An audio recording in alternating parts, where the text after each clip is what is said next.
Now, on his biggest remark against Islamabad yet, US President Joe Biden called Pakistan a dangerous nation, citing its arsenal of nuclear weapons and a seemingly opaque command and control mechanism. President Biden made the comments while speaking at the Democratic Congressional Campaign Committee reception. He was asked about China's role relative to India, China and Pakistan.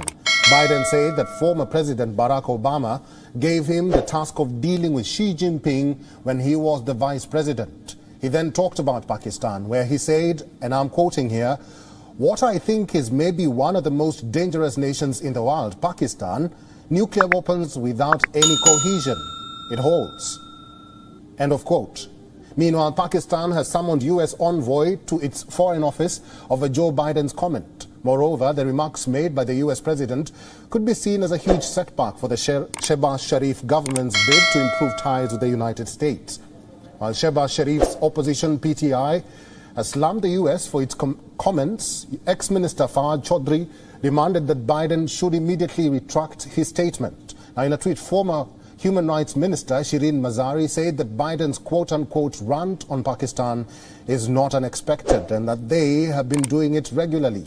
He added that what's surprising is the silence of the Sharif government and the army. Remember that earlier this week, Pakistan, the once touted key American ally in Asia, was not mentioned in the National Security Strategy 2022. The 48-page document highlighted terrorism and other geostrategic threats in the South and Central Asian region, but missed out on mentioning Islamabad as an ally to tackle the threat. Pakistan was not mentioned in the 2021 strategy paper as well. And for more on this, we on Pakistan Bureau Chief Anas Malik is joining us live from Islamabad. We are also being joined by Sharat Sabharwal, who is former Indian High Commissioner to Pakistan. Gentlemen, welcome to the program. Anas Malik, I will start with you. President Biden's remarks have indeed jolted and irked Pakistan. What are some of the reactions you are getting from leaders and politicians in Pakistan? Well, there's visible anger on the remarks by President Biden here in Pakistan, Eric, and Pakistani leaders across the board, irrespective if they are in the government or they're from the opposition, they've uniformly condemned the remarks by the President of the United States, and they said that they are highly irresponsible and they're uncalled for, and in fact they've gone on to question the methods under which these remarks have been made. Having said that, the Pakistani Foreign Minister Bilawal Bhutto Zardari has said that the Pakistani side will be summoning the US ambassador. In fact, the summon has happened, as what I have learned, and Pakistani side has given a formal demarche, a strong demarche. Alongside, they have also sought an explanation. They've also said that Pakistan has an immaculate track record when it comes to nuclear safety and security. They've given references of the IAEA compliance report, the fact that Pakistan is the only non-NPT country to comply with the IAEA safety guides and standards, the fact that Pakistan is the only country to be called by the IAEA to train the new countries upcoming in nuclear energy, the fact that how Pakistan's safety guides and checks have been time and again been reviewed and recognized by the IAEA Director Generals. Even on bilateral mechanism, the SNAP mechanism, that the meeting that from January 2016, the joint statement of December 2016, and also the fact that how the US, both formally or informally, has not said anything on it, on particularly Pakistan's nuclear security and safety since 2012. Therefore, in a decade when there has been no concern raised, and now this statement coming in, that has definitely irked. There is visible anger, there is visible shock, and Pakistan, across the board, the Pakistani leaders are condemning it. Eric? Anas Malik, stay with me. Sharat, welcome to We On. What do you make of Biden's comments? Do you think they have left the Sharif government red-faced? Obviously, they are very embarrassing for Pakistan and the Pakistani government. But let me say that this is not a new issue. There have been concerns in the US and other capitals regarding the security of Pakistan's nuclear arsenal.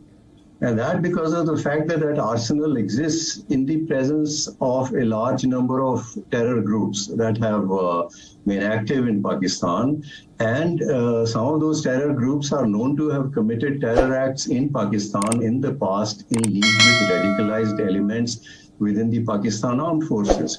So there has been a dialogue in the past between the United States and Pakistan on nuclear security.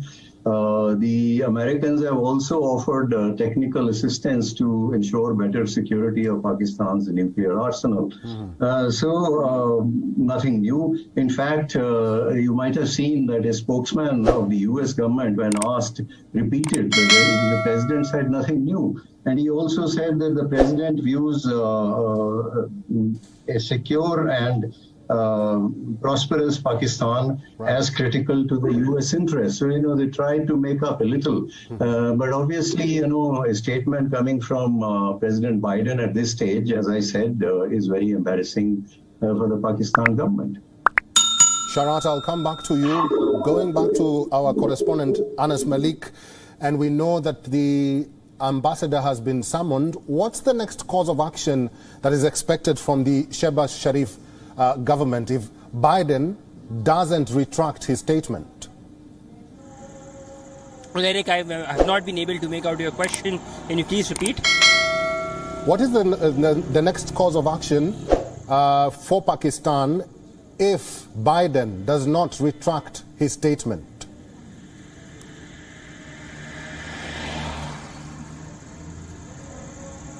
We'll get back to our correspondent a short while from now. Sharat, coming back to you, how will this play out domestically for Shehbaz Sharif government? Will this give more fodder to Imran Khan to embarrass the Sharif government, you think?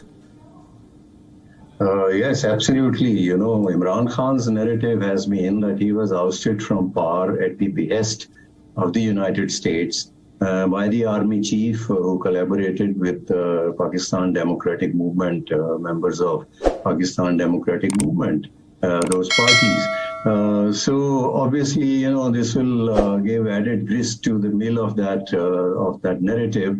And you have mentioned in your report the statements that have already come, including from Shirin Mazari of PTI, on those lines. So it is, as I said, not only embarrassing for the government, but also politically, very discomforting at this juncture when the Pakistani polity is passing through a very fractious political atmosphere. Sharat, what's the significance of this statement by President Joe Biden going forward? Because as we have always been reporting, Imran Khan says or blamed the United States for his downfall. Well, it has to be acknowledged that the statement came as part of a very long statement that he made on a number of other issues. And then, he suddenly comes to a section where he says that we have made China rethink its equation with various countries, including Pakistan. And then he says this. As I said, I think we need to know two things. One, that this has been a subject of discussion between the two sides in the past. This is nothing new. As you might also be aware that there's been a dialogue between the two countries very recently to mend their relationship, which has become more and more transactional. And Pakistan needs the United States support because of the precarious condition of its economy. It needs continued support from the IMF, where the United States has a lot of influence. It is trying to mend its relationship with the United States. I'm sure they wouldn't like to jeopardize that process. And I am also sure that this dialogue, which took place very recently with a view to mending the relationship, must have included certainly the issue of nuclear security, which, as I said, has been a concern to the Americans. So it has to be taken in the larger context. I don't think either side would like to jeopardize whatever effort has been made in the recent past, certainly not the Pakistanis. We'll have to end this discussion here. I've been talking to Sharat and Anas Malik. Gentlemen, thank you. WION is now available in your country. Download the app now and get all the news on the move.